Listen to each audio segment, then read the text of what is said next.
नमस्कार, आप देख रहे हैं प्राइम टाइम, जिसमें आज का विषय खेल से संबंधित है और इसीलिए मैं आपके सामने बैठा हुआ हूं। भारत और न्यूजीलैंड के बीच कानपुर टेस्ट भारत का 500वां टेस्ट मैच है। भारत क्रिकेट में 500 टेस्ट खेलने वाला चौथा देश बन गया है।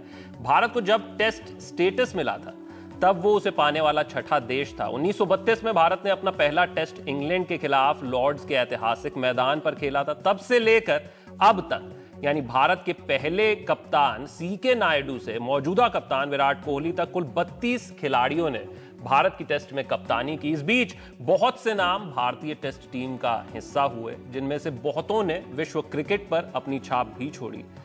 अब ऐसे में तब से लेकर अब तक कोई महज 12 खिलाड़ियों की टीम, जिसे ड्रीम टीम या फिर ऑल टाइम बेस्ट 11 कहा जाए, ऐसा चयन करने को कहे तो वो जाहिर बात है किसी के लिए भी आसान नहीं होगा। हर दौर का कोई खिलाड़ी, किसी ना किसी ग्रेट को आपको टीम से बाहर रखना पड़ेगा। तो हमने देश के 5 मुख्य और बड़े पत्रकारों से, जो वर्षों से खेल और क्रिकेट को कवर करते रहे हैं, ये ड्रीम टीम बनाने की बात कही और उन्होंने जो ड्रीम टीम यानी भारत की ऑल टाइम ग्रेट 11 जो एनडीटीवी को भेजी है, वो आपको हम दिखाएंगे एक एक करके। एक बात साफ है कि आप 11 खिलाड़ियों में से भारतीय क्रिकेट के 84 वर्षों को तो समेटा नहीं जा सकता, लेकिन ये एक इस खास मौके पर कोशिश भर है भारत के बेस्ट 12 खिलाड़ियों को जानने की। तो सबसे पहले हम आनंद बसु, जो रेजिडेंट एडिटर हैं, जॉइंट एडिटर इन चीफ हैं, माफ कीजिएगा, विजडन इंडिया के, उनकी टीम आपको दिखाते हैं। सुनील गावस्कर, ओपनिंग बल्लेबाज, ग्रेट बल्लेबाज अगर हम कहें भारतीय टीम के, भारतीय क्रिकेट के, वो सबसे पहला नाम है उनकी लिस्ट में। वीरेंद्र सहवाग उनके जोड़ीदार हैं सलामी बल्लेबाजी में। उसके बाद नंबर 3 पर राहुल द्रविड़, 10,000 से ज्यादा रन उन्होंने बनाए हैं। टेस्ट क्रिकेट की जब बात होती है तो राहुल द्रविड़ को शायद नजरअंदाज करना बहुत मुश्किल होता है। फिर सचिन तेंदुलकर, महानतम बल्लेबाज जिन्हें माना जाता है, ग्रेट, गॉड, इस तरीके के पर्यायवाची उनके लिए इस्तेमाल किए जाते हैं। नंबर 5 पर VVS Laxman, very very special Laxman को उन्होंने रखा है। कपिल देव ऑलराउंडर के तौर पर रखे गए हैं, ये बात अहम है। नंबर 6 पर ऑलराउंडर, बतौर ऑलराउंडर कपिल देव उनकी टीम में है। एमएस धोनी नंबर 7 पर बतौर विकेट कीपर और बतौर कप्तान, ये आनंद बसु की टीम है और कप्तान उन्होंने महेंद्र सिंह धोनी को रखा है। अनिल कुंबले फिरकी गेंदबाज, जो मौजूदा टीम के अब कोच भी हैं, 600 से ज्यादा विकेट उन्होंने टेस्ट क्रिकेट में लिए हैं, 619 विकेट उनके नाम है। जवगल श्रीनाथ, जो तेज गेंदबाजी है वो उन्होंने जवगल श्रीनाथ और कपिल देव के जिम्मे रखी है। इरापल्ली प्रसन्ना, फिरकी गेंदबाजी इनकी जिम्मेदारी होगी अनिल कुंबले के साथ। और जहीर खान, तेज गेंदबाजी में एक और नाम, ये रखा है। बाएं हाथ के तेज गेंदबाज रहे हैं जहीर खान और हर तरह की विकेट पर उन्होंने अपना असर छोड़ा, हाल ही में रिटायर हुए हैं। और 12वां जो खिलाड़ी रखा है वो आर अश्विन को रखा है, ऑलराउंडर। तो ये उनकी टीम रही है और जो टिप्पणियां उनकी रही हैं वो हम उनसे ही जानने की कोशिश करते हैं। हमारे साथ फोन लाइन से जुड़ चुके हैं आनंद बसु। आनंद बसु जी, सबसे पहला सवाल तो यही कि ये 12 जो खिलाड़ी हैं, इनको चुनने में जाहिर बात है, जिस तरीके से हम बात कर रहे हैं, कि मशक्कत तो बड़ी करनी पड़ी होगी, लेकिन इनमें से कौन से वो नाम है जिन्हें छूटने से आपको थोड़ा बुरा लगा कि ये नाम होने चाहिए थे टीम में?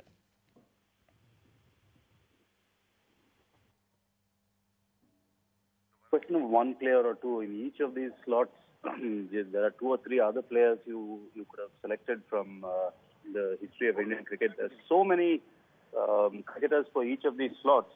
But it's the difficult part is leaving out players, as you said. The easy part is that there are enough talented performers and people who have proven themselves over the history of the game.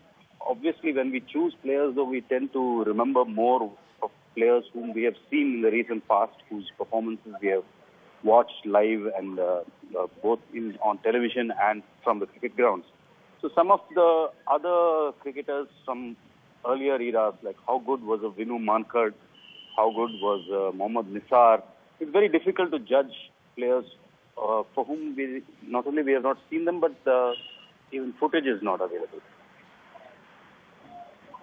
बिल्कुल, तो जाहिर बात है कि जैसा कि आनंद भी कह रहे हैं कि जब 12 खिलाड़ी चुनने होते हैं और जो हमने भी बताया है तो वो बहुत आसान नहीं होता है, बेहद मुश्किल काम है।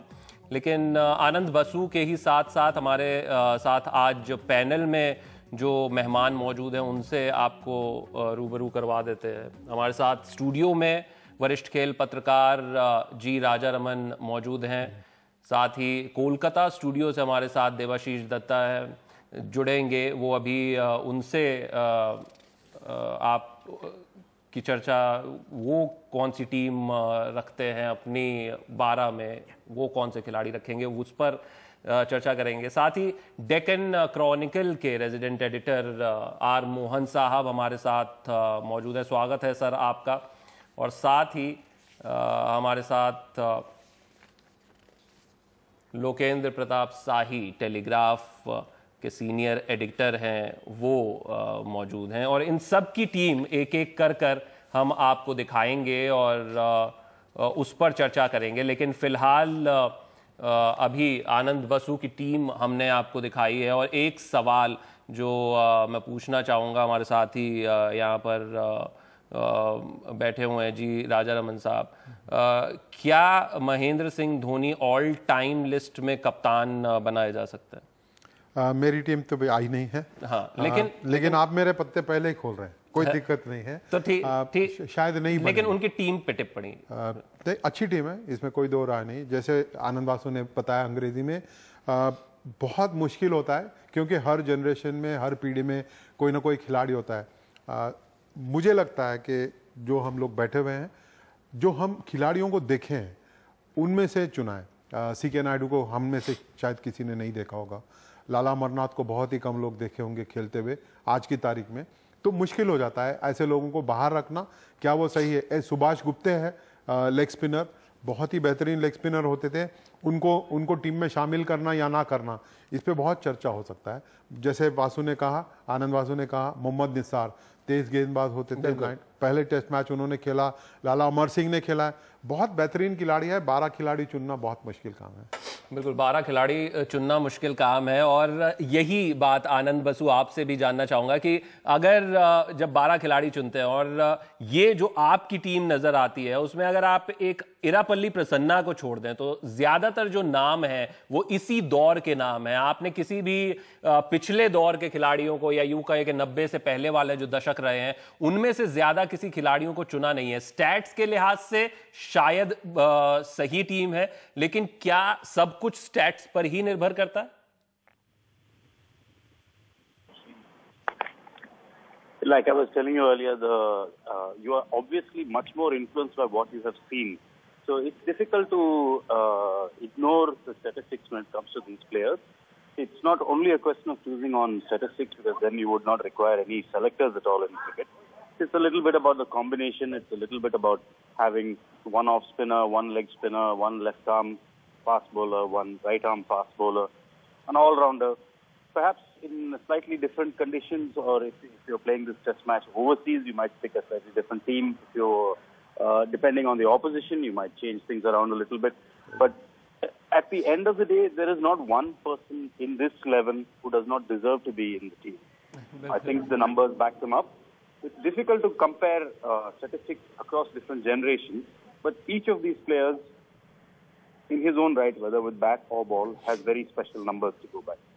बिल्कुल, और यही बात हमने शुरुआत में भी कही कि उन 84 साल जो भारतीय क्रिकेट के रहे हैं, टेस्ट क्रिकेट के, उसको अगर सिर्फ 12 खिलाड़ियों में समेटने की किसी को भी जिम्मेदारी दी जाएगी तो वो बहुत आसान काम नहीं है। क्योंकि लेकिन एक बात है, आनंद बासु की जो टीम है वो आज का जो मौजूदा दौर के लोग हैं उन्हें बहुत पसंद आएगी। और अब आनंद बासु की टीम से आगे बढ़ते हैं। डेक्कन क्रॉनिकल के आर मोहन, उनकी टीम क्या है वो देख लेते हैं। विजय मर्चेंट बल्लेबाज, सलामी बल्लेबाज के तौर पर उन्होंने रखा है सुनील गावस्कर के साथ। नंबर 3 पर गुंडप्पा विश्वनाथ, ये बल्लेबाज उन्होंने रखे हैं। नंबर 4 पर सचिन तेंदुलकर, 5 पर विजय हजारे और 6 पर राहुल द्रविड़ को शामिल किया है। यानी विजय हजारे हैं, विजय मर्चेंट हैं, गुंडप्पा विश्वनाथ हैं, और नंबर 7 पर अहम सिलेक्शन है ये सीके नायडू को उन्होंने नंबर 7 पर रखा है और साथ ही उन्होंने उन्हें कप्तान भी चुना है। इसके अलावा कपिल देव ऑलराउंडर के तौर पर हैं, एमएस धोनी विकेट कीपर के तौर पर हैं, इरापल्ली प्रसन्ना फिरकी गेंदबाज के तौर पर है और बिशन सिंह बेदी उनकी जोड़ी बना रहे हैं स्पिन में। यानी इसमें 12वां खिलाड़ी भी मैं बता देता हूं, अमर सिंह, ये तेज गेंदबाज है। अमर सिंह, जिनको नहीं पता, ये जोड़ी बनाकर ये काफ़ी अच्छी घातक गेंदबाजी किया करते थे मोहम्मद निसार के साथ। आर मोहन साहब हमारे साथ मौजूद हैं। आर मोहन साहब, आपकी टीम शायद अगर आज के मौजूदा दौर की अगर हम बात करें तो शायद बहुत सारे लोग जो हैं वो इसके साथ ना जाएं, लेकिन जो नाम आपने रखे हैं वो जाहिर तौर पर आपने जो अनुभव किया है, जो आपने देखा है और अपने अनुभव के हिसाब से रखे हैं। सबसे पहले अनिल कुंबले जैसा नाम इस लिस्ट में नहीं है, वीवीएस लक्ष्मण जैसा नाम इस लिस्ट में नहीं है, और ये मैं वो नाम की बात कर रहा हूं। अनिल कुंबले की बात अगर हम करते हैं तो सबसे जो बड़े स्पिनर रहे हैं, चाहे स्टैट्स के लिहाज से चाहे मैच विनर के लिहाज से, क्या कहना चाहेंगे?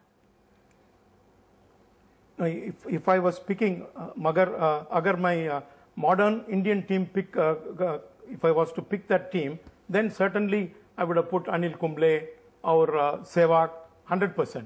लेकिन when you talk about 500 test matches, सब साल से ये देखने के टाइम में इतिहास से मेरा ख्याल है कि ये बड़े champion players like Vijay Merchant, C K Naidu, Hazare must find a place in this all time 11।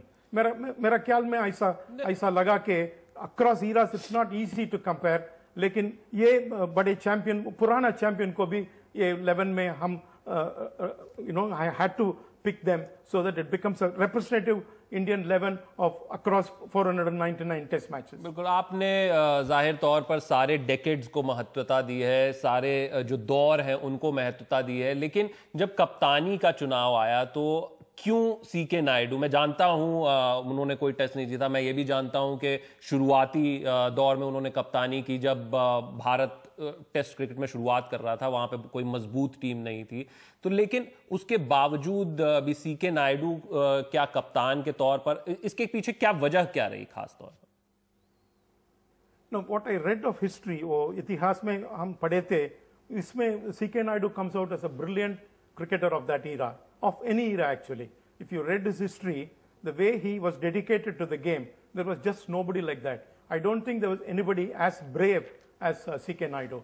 ऐसा बैट्समैन था कि used to come down the wicket to fast bowlers, और लगा तो चोट लगा तो used to take it and still play on. He was that kind of a batsman, and you know he was totally hard. This is what I read of history. I've not seen him play. I've only heard people like Lala Amarnath talk to me about Naidu's cricket. I've heard Dicky Ratnagar tell me dreams and dreams about what kind of a man and cricketer and leader CK Naidu was. लेकिन एक तो शक तो है, तो you cannot call him a great captain because एक test भी नहीं जीता इंडिया के लिए। फिर भी मेरा ख्याल में if you look at the modern captains, there is always some dissatisfaction. We feel that they were all great players. I mean Sunil Gavaskar, Kapil Dev, all great men led India, including Sachin Tendulkar. Lekin there was always something lacking in them. We thought that they didn't perform the best with the teams they had. Whereas the older players, they struggled with a reasonably weak teams, and they had to make those teams play better. इसलिए मैं modern captains को I did not take them into consideration.